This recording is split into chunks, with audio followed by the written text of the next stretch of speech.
Hi, they call me Auntie. I'm born and raised here in St. Louis, Missouri, North St. Louis. Gentleman asked me from Stash House Entertainment if I would interview, and I said yes. Um, I was a small child here in the neighborhood. I went to Irving School. I went to Clay School. I never made it to high school. My oldest sister was the only one that graduated. My other two brother and sister never graduated, and I didn't make it out of grade school, 6th grade education. Everything I know now, I taught myself. I was 15 on my own on the street. I was a virgin, and I got shot up with polluting dope. And I was still a virgin. I started on drugs from there on, and I was abused as a child by my stepmother. My father was very good to me, but when he whooped ass, he whooped ass. He whooped all of us. He'd line us up and make sure he got the right one. Childhood wasn't very good except with my father. Like I said, I was abused by my stepmother. I lived right over here on Mellencrot. On Oweta before that, I've lived all over North St. Louis. I've had 2 children. I got pregnant at 17. Raised my children. I was abused by the oldest one's father. He beat me all the time. I ran around looking like Rocky Raccoon with 2 black eyes all the time. Made me kind of mean, but I have a very good heart. I'm kind and sharing, and I would give you a shirt off my back. What led to you being on the streets at 15? I was abused at home by my stepmother. Beat me, stomped me. Very cruel. My father didn't believe it. He was at work.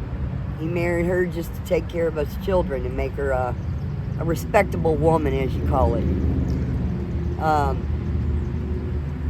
Stop for a minute. Yeah. You stop? All right. Yeah. From there on, what did you want? How did that affect your relationship with your dad? As far as the treatment from the stepmom? It hurt me when I was 15. That's why I ended up on the street. It's because my stepmother, I told my father, if that bitch, excuse my language, ever hits me again, I'm going to kill her. And at 15, I pushed her off me and hurt her. And my father punched me in the head, and he never treated me that way, ever. And threw rocks at me, ran me down the alley. I can't talk. Stop.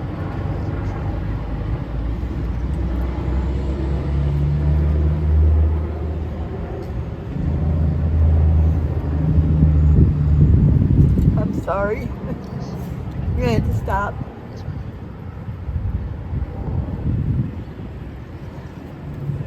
Yeah, I've been on my own. I didn't do a bad job raising me. How many children did you say you had? I have 2 daughters.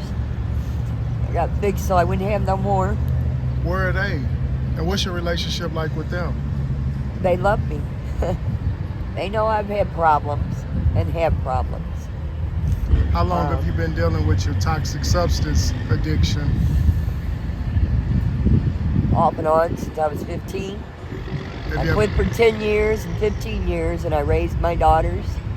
My mother left us. My father raised me. And I left, like I said, took care of myself, lived on the street, almost was raped.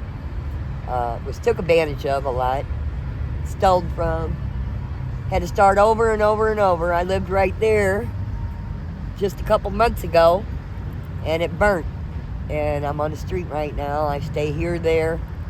I'm homeless at the moment. Are there any agencies or any facilities that you can go to for assistance? There's one place right down here, I found out yesterday, nice street, called the Docks or something. They said if I come down there today, they might be able to help me with an apartment because I'm on disability. I don't get a lot, but I get by. And I panhandle and I look for money. On the ground. I don't steal. I hate stealing. When you say panhandling, what is a day of panhandling like, and like what can one expect to make from panhandling, or is every day different? Every day's different. I make a little change. I buy food. If I have to pay to wash my clothes, I'll do that. You know, I buy cigarettes. I'm a smoker. I can't help it. That's a bad habit. It's worse than drugs. No. Have you ever thought about going and living with any of your daughters? I would not do that on your life. I'm a mother, a grandmother, and a great-grandmother. And they love me. They all love me. And they know what I'm about. And they know I have problems. And they're understanding. They know how I grew up and what I put up with throughout life. But I made sure I raised my children and sent them on their way when they wanted to go, when they was ready. What advice would you give a young girl who's looking to run away from home and live on the streets thinking it's glamorous, nobody can tell me what to do, I can do it? What would you tell a young woman who's contemplating it? It's horrible. It's not pretty like you think. Sleeping here or there, somebody may take advantage of you. And it will happen. It will happen out here. They will take advantage of you. There's some horrible people. They might find you in a gutter cut up, who knows? Shot, cut up. You'll wish you was dead. What are your survival techniques to stay safe out here? What do you put in place to remain kind of protected? I take care of myself. I don't hang with people. I watch around me all the time. You can't be too friendly because that's when you get took advantage of. You cannot tell anyone anything about you. You got to take care of you. Don't try and take care of anybody else. Take care of you. Be quiet about your past, about anything. Where you live, where you sleep. Don't do it. Just don't do it. Don't be too friendly because they'll smile and they'll just stab you in the back. You think they're good people and they're not. What jobs have you had over your lifetime? I have worked. Make sure that I take care of my children. I've worked factories. But I had a nice job. I've traveled a little. That was very nice. I've worked the BP Fair, Daytona Bike Week, Riders Circus. I made good money doing that. I like that. I like people as far as that goes. And sometimes I help them and I should. But I've learned my lesson. If you could talk to a young Miss Norma, knowing what you know today, if you could go back in time and speak with your younger self, what would you tell her? Stay home, go to school, get an education. You gotta have it, get an education. Learn as much as you can through your parents. Hopefully you have good parents. You're very lucky if you got a mother and a father. What difficulties did you face leaving school so early in the world when you got out into the world? I didn't know nothing. Stupid. Wish I could go back. Too late. And in closing, if there's anybody looking for you, worried about you, wondering if you're okay, now's the time you could say something to them. Anybody cares, I love you. Do you have any social media, any ways you could be contacted? Yeah. Cash App? People might want to reach out and share resources.